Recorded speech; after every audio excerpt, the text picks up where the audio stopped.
Muy buenos días, tardes o noches, donde quiera que me estén escuchando. Hoy le traeremos un capítulo más de nuestro podcast, cosas que hay que saber. En este capítulo vamos a hablar de lo que es el código ASCII. El código ASCII es un estándar para el intercambio de información.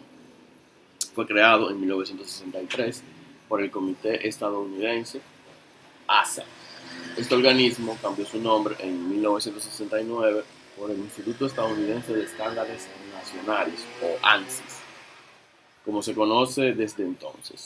Este código nació a partir de reordenar y expandir el conjunto de símbolos y caracteres ya utilizados en aquel momento en telegrafía por la compañía Bell.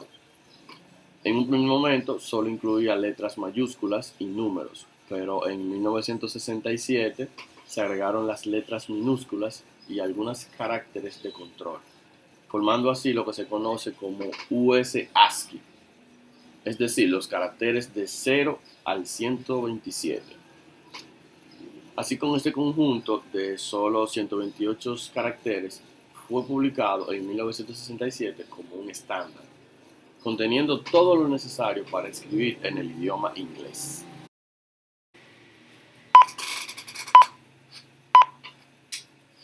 ¿Por qué es importante tener conocimiento acerca del código ASCII?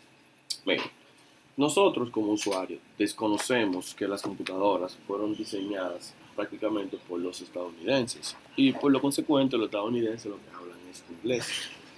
Ahora, cuando nosotros adquirimos una computadora, no tomamos en cuenta, un ejemplo, que el teclado viene diseñado para el idioma inglés. No encontramos, un ejemplo, la letra ñ. Muchos usuarios que no tienen conocimientos básicos acerca de la computación desconocen lo que es el código ASCII y que pueden insertar, por ejemplo, este carácter y un sinnúmero más que se utilizan de uso frecuente en el idioma español. Entonces, tendemos prácticamente, un ejemplo, a cambiar lo que es la entrada del idioma de nuestra computadora para poder, un ejemplo, ejecutar lo que es la letra ñ. A veces se nos dificulta prácticamente, un ejemplo, insertar un símbolo o cualquier carácter debido a que no está diseñada, un ejemplo, para el idioma español, sino para el idioma inglés. Entonces, podemos ver en la página, un ejemplo, del código ASCII, que tenemos un instructivo de cómo se ejecutan cada uno de estos códigos. Podemos ver un ejemplo que donde uso un ejemplo frecuente para el idioma español está la ñ, que es alterna 164.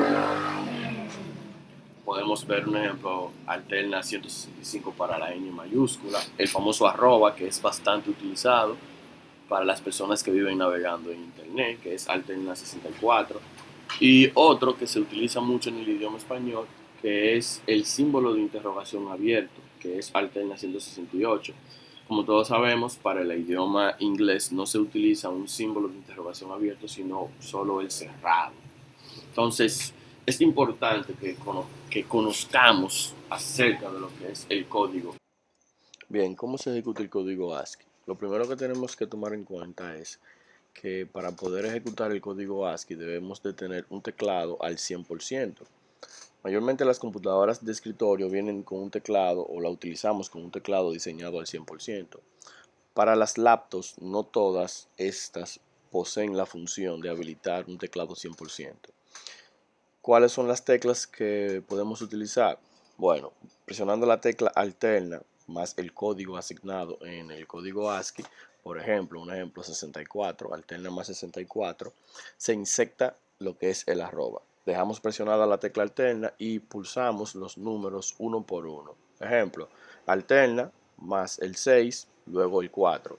Automáticamente, ya cuando soltemos las teclas, se insertará dicho símbolo. Hay que mencionar que actualmente existen 255 caracteres. Es una cantidad totalmente abrumadora para poder memorizarlo uno por uno.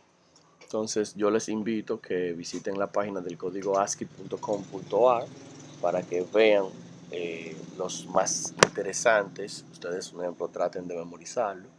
Un tips que yo utilizo para tratar de aprenderme algunos códigos es que utilizo el símbolo como si fuera el nombre de mi Wi-Fi, y la contraseña utilizo prácticamente, un ejemplo, el valor numérico combinado con la palabra alterna. Bien, nada, pues sin nada más, nos despedimos de este capítulo más de el podcast Cosas que hay que saber.